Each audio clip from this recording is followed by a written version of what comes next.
আসসালামু আলাইকুম guys, WhatsApp guys. আজকে আমি আলোচনা করব প্রবাদ বাক্য, প্রবাবস। বাংলাতে হবে প্রবাদ বাক্য, ইংলিশে হবে প্রবাবস। ইচ্ছা থাকিলে উপায় হই, ইচ্ছা থাকিলে উপায় হই। Where there is a will, there is the way.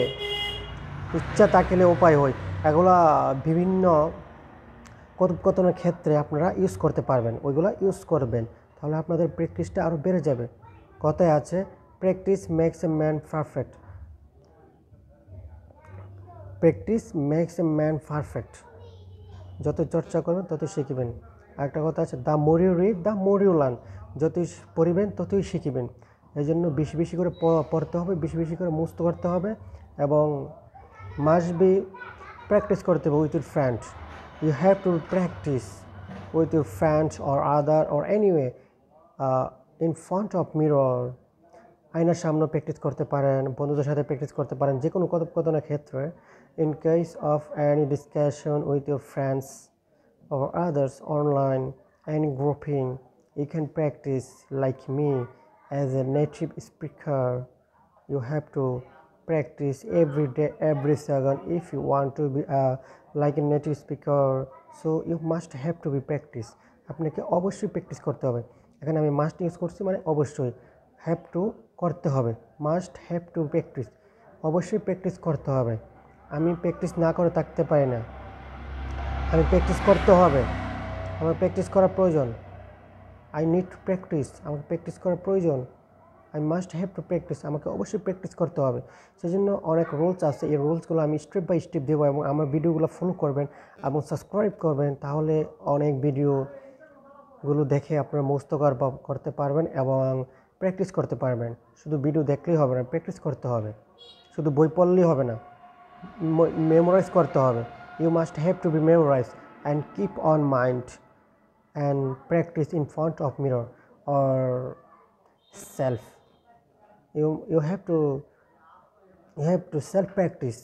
আগে নিজের সাথে নিজে প্র্যাকটিস করতে হবে, কনফিডেন্স থাকতে হবে। You must have to be confidence, যে আমার একটা আত্মবিশ্বাস থাকতে হবে যে আমি ইংলিশ এটা শিখতে হবে আমাকে, এভাবে শিখতে হবে। প্রত্যেক দিন 2টা করে রুলস, 3টা করে রুলস শিখতে পারেন, অথবা ওয়ার্ড মিনিং শিখতে পারেন। ওয়ার্ড মিনিংগুলো আমি দিয়ে দিব, তো ওইগুলো প্র্যাকটিস করতে পারেন। আমার ফেসবুক পেজও আপনারা ফলো করবেন, এখান থেকে প্র্যাকটিস করতে পারেন। Learn English with Emon, search button click করলে চলে আসবে লার্ন ইংলিশ উইথ ইমন। এবং যারা আমার ইউটিউবে ভিডিওটা দেখছেন তারা অবশ্যই সাবস্ক্রাইব করবেন এবং শেয়ার করে দেবেন ফ্রেন্ডদের সাথে। নিজে শিখুন, অন্যদেরকে শেখানোর সুযোগ করে দেন। শুধু নিজে একলা শিখলে হবে না, অন্যদেরকে শেখাতে হবে। নিজে শিখলে চলবে না, অন্যদেরকে শেখানোর চেষ্টা করতে হবে, ট্রাই করতে হবে। You must have to try to teach other. আপনাকে অবশ্যই শেখাতে হবে অন্যদেরকে শেখানোর চেষ্টা করতে হবে। শুধু টিচিং স্কুলে যাওয়া আসা করলে হবে না, প্র্যাকটিস করতে হবে। অ্যান্ড নোটপ্যাডে লিখে রাখুন, আপনার সারাদিনে কথোপকথনগুলো নোট করে রাখুন। কোন কোন জায়গাতে আপনার প্রবলেম হচ্ছে, মিস্টেক হচ্ছে, এগুলো ক্যাচ করুন, ফাইন্ড আউট করুন। তারপরে আপনার মোবাইলের ডিকশনারি আছে, এগুলোতে সার্চ করুন। তারপরে আপনারা ওয়ার্ড মিনিংগুলো জানতে পারবেন এবং সেন্টেন্সগুলো মেক করতে পারবেন। ওয়ার্ড মিনিং জানলে আপনার সেন্টেন্স মেক করা খুবই ইজি, ঠিক আছে। তারপরে একটা প্রবাদ আছে, আমি আজকে 3টে প্রবাদ নিয়ে আলোচনা করব। এক হাতে তালি বাজে না, এক হাতে তালি বাজে না, তালি বাজতে কিন্তু 2 হাত লাগে। সেজন্য এটা অনেক কথোপকথনের ক্ষেত্রে কিন্তু আমরা এটা বলে থাকি, ফলো করবেন আপনারা। অনেক কথোপকথনের ক্ষেত্রে আমরা কিন্তু এটা বলে থাকি। It takes two to make quarrel, it takes two to make a quarrel. এক হাতে তালি বাজে না, বিভিন্ন কথোপকথনের ক্ষেত্রে আমরা ইউজ করি এবং এগুলো ইউজ করবেন। ইউজ না করলে তো মনে থাকবে না, ইউজ করতে হবে, ইউজ করলে মন থাকবে। সো প্র্যাকটিস করতে হবে। You must have to practice always. Just keep on mind, I have to practice, I have to practice and keep on mind and have to memorise, must have to memorise. I need to practice, I like to practice. এরকমভাবে আপনার practice করতে হবে বন্ধুদের সাথে, বন্ধুবান্ধবদের সাথে।